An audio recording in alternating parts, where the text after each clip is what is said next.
Mandi e benvenuti a un Vino in un minuto di storia di vino di Friuli Venezia Giulia. Quante volte ci è capitato di essere stati giudicati male ad un primo momento per poi essere rivalutati? Oppure di fare lo stesso noi? Oggi parliamo di questo friulano 2012 degli Sfadis, lo Spilv. Un vino che ha aspettato a lungo prima di potersi esprimere, ha avuto il suo tempo per evolvere ed ora è pronto per poterci raccontare tutta la storia che contiene. Questo ci insegna, ci vuole la pazienza per conoscere il tempo una storia.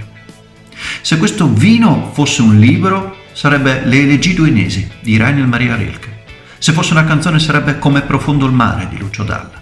O se fosse un film sarebbe Hachiko di Lasse Hallström. La sua classificazione è 9. Un vino che ci dimostra che ci vuole tempo per esprimere un amore.